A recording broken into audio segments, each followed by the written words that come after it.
What's up, you guys? It's your girl Alexis, your favorite astrologer, spiritualist, and overall just spiritual baddie. What is up, y'all? I know it's been a minute. It has been a little bit, but life has been lifing. Life has just been so crazy. But that's no excuse. I had to get back to my grills. So what's up, y'all? What's up? I'm back at it, and I just had to take a little second. I don't know, between the Venus retrograde, between the eclipse, between Mercury retrograde. I have just been I've been feeling some things, I've been learning some lessons. I've just been taking in all that life has to offer. And we're back. We're back. We had to get back to the bag, back to the business. Um and yeah, behind all that spiel, yes, y'all, did y'all see what's going on with Megan Good and Jonathan Majors? Okay, let me not click too much. And I'm holding the camera like this because I don't want y'all to see my work shirt and be like, what's this girl doing? But recently, I believe from Tuesday, this past Tuesday, Jonathan Majors and Megan Good have tied the knot and they are officially married. Okay.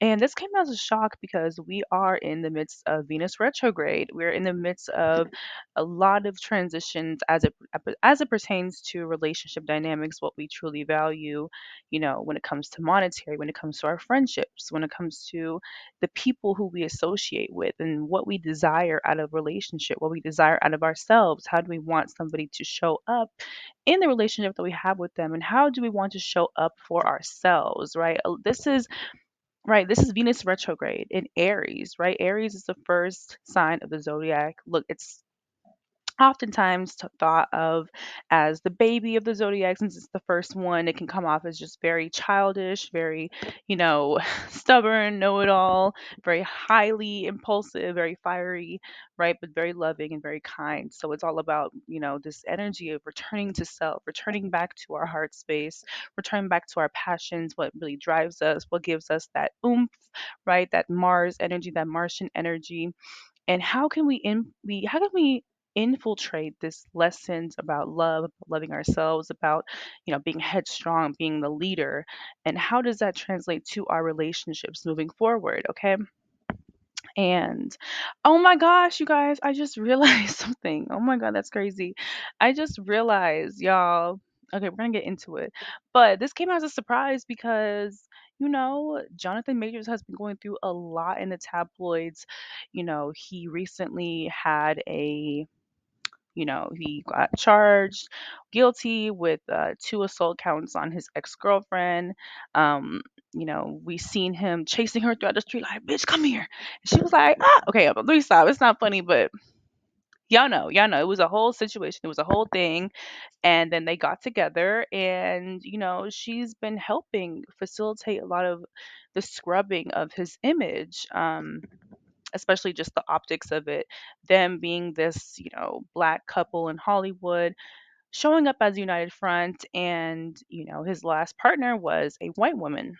So he lost a lot of opportunities. He lost out on his Marvel check, basically blackballed from the industry because of his indiscretions to his ex-partner, right? And so them getting together was somewhat of a shock because Megan recently got out of her divorce with the pastor, and she was single. She's out here thriving, and then she gets with this guy with a pretty interesting past, and everyone was just like, okay, this is interesting, but we love Megan. We literally watched her grow up. She is Black Hollywood royalty.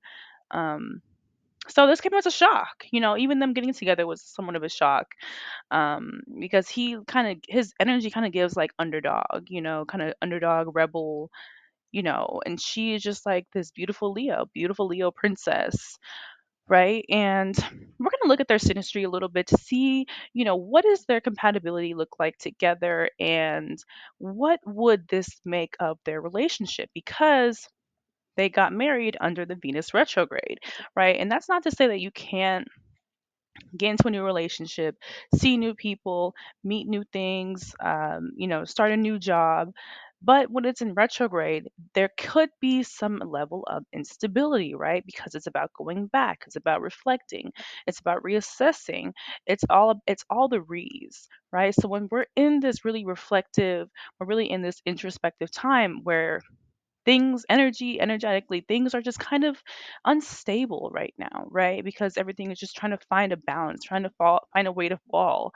And when you put a relationship right in between that, it's like, okay, is this solid? Is it solidified? Sometimes this can be indicative of times of people coming back, right? Because they want to rectify what was before in a relationship. They want to reestablish themselves. This can look like people deepening their relationships, or this could look like people breaking out of their relationships because the foundation is not stable. Um,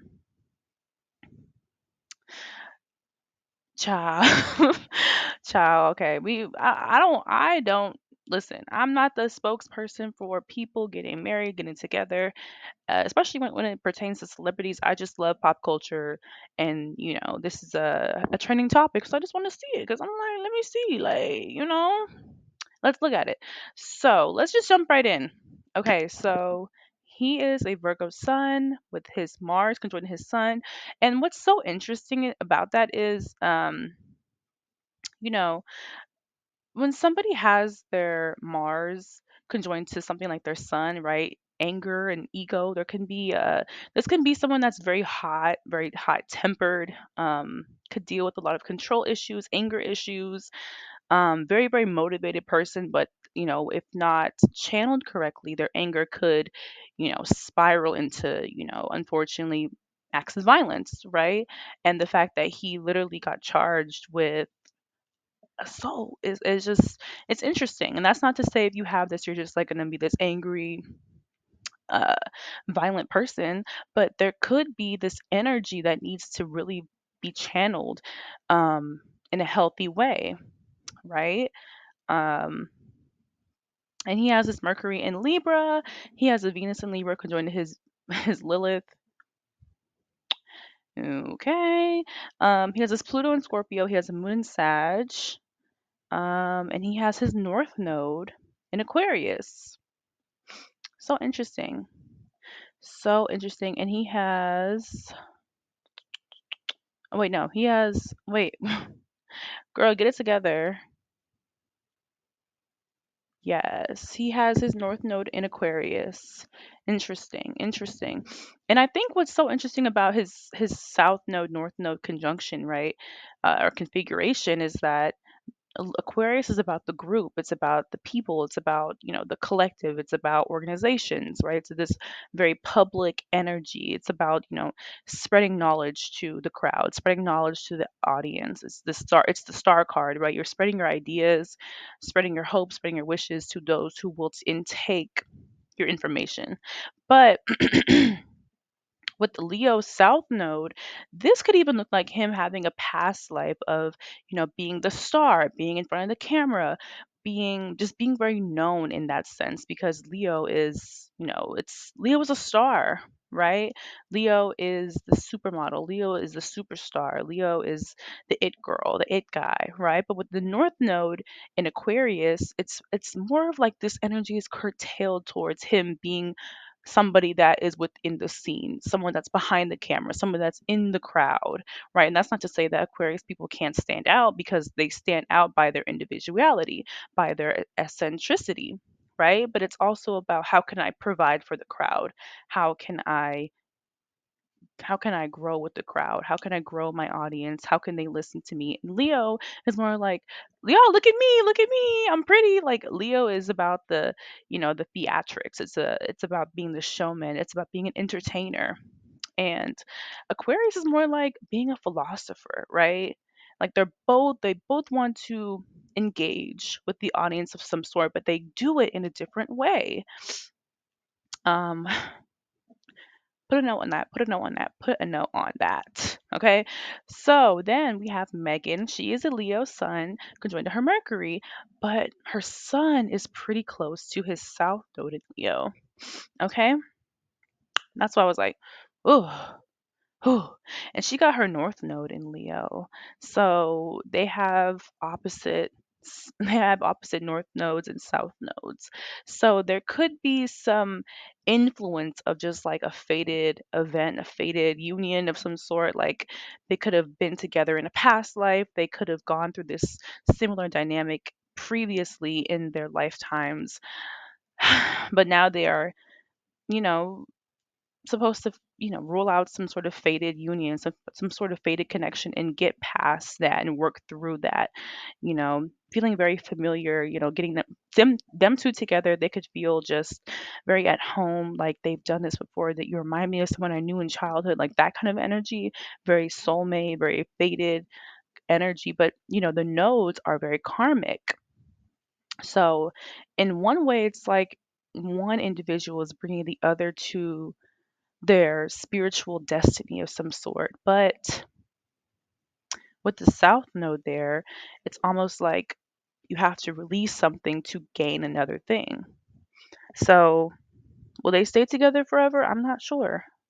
I'm not sure, but this connection is definitely written in the stars, as they say. um, and another thing that's kind of interesting is that she has her Mars in Cancer almost exactly conjunct his Chiron in Cancer. Okay. And Chiron is an asteroid that represents where we are wounded in our life, where we have wounds, where we have this unmet wound that, we utilize the knowledge of our wounds through self-acceptance, through self-awareness to then help other people, right? We then help other people by teaching them the lessons and the hardships that we ultimately had to go through.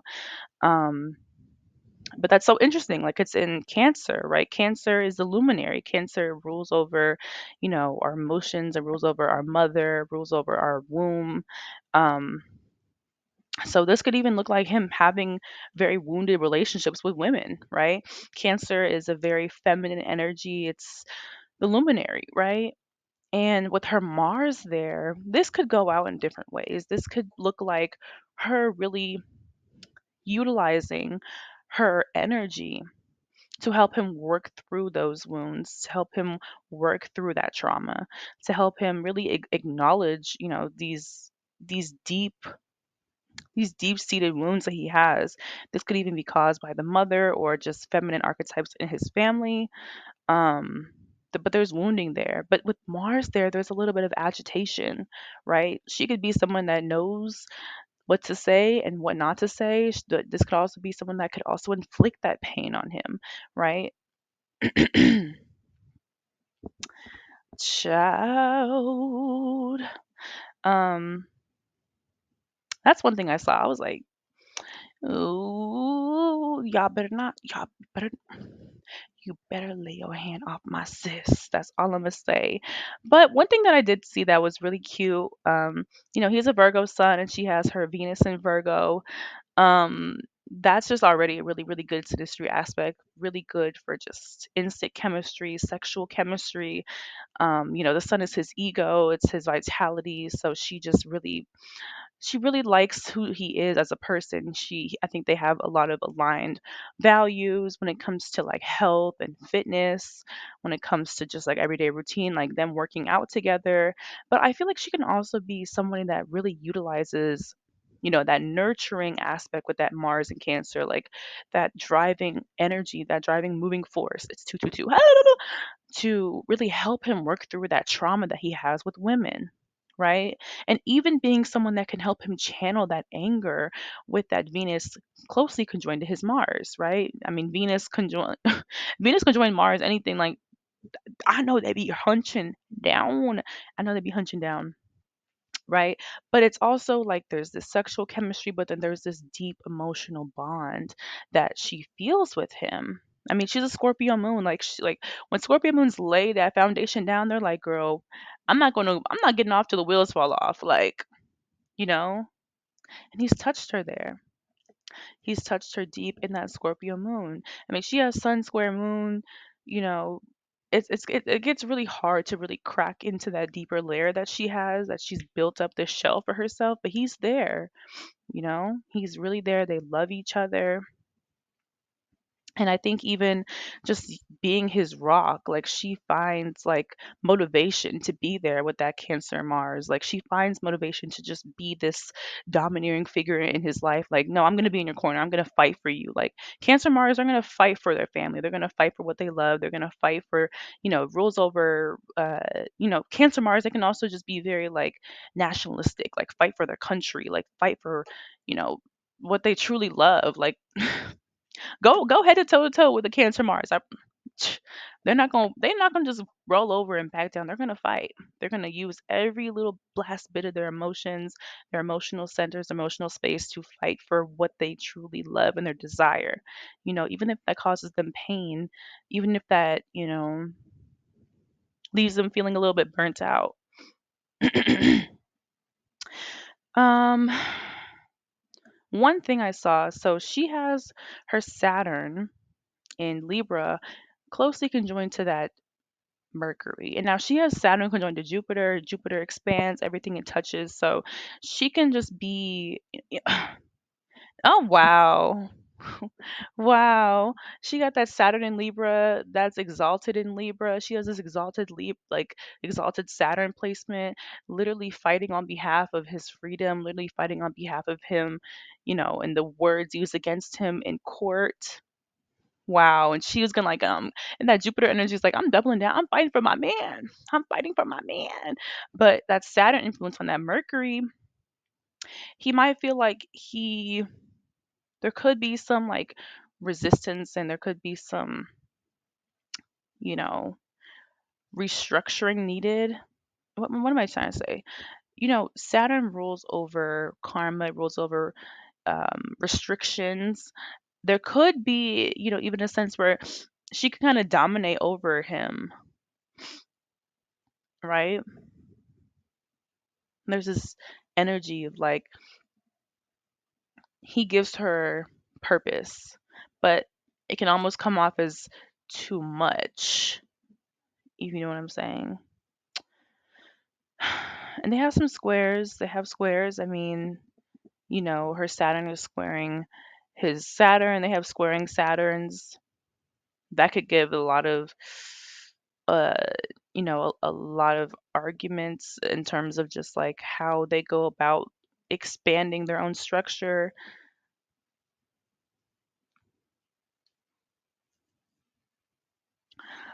Um, Her Mars is square his Mercury. There could even be like some arguments.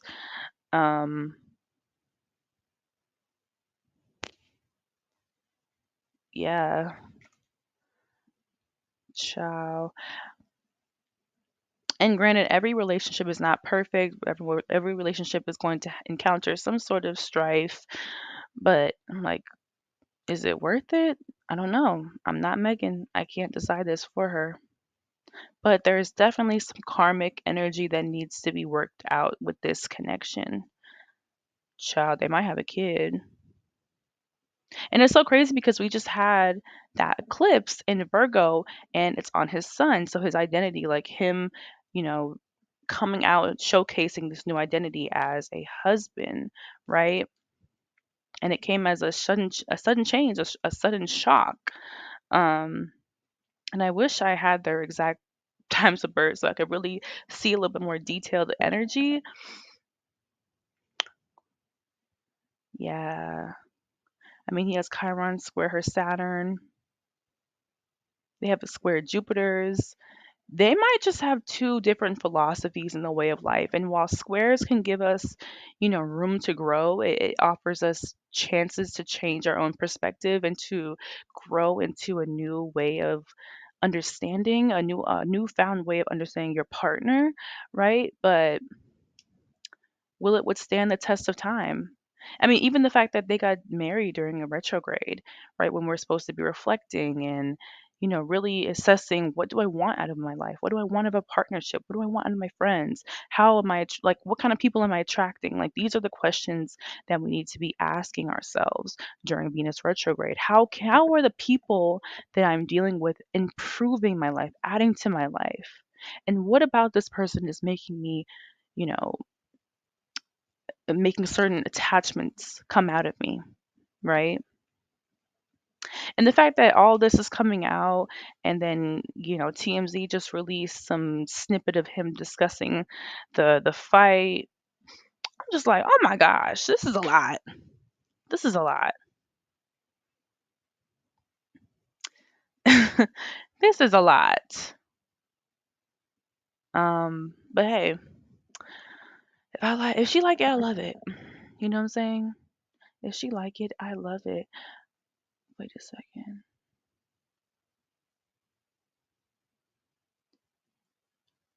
Her Neptune and Sag squares his Mars.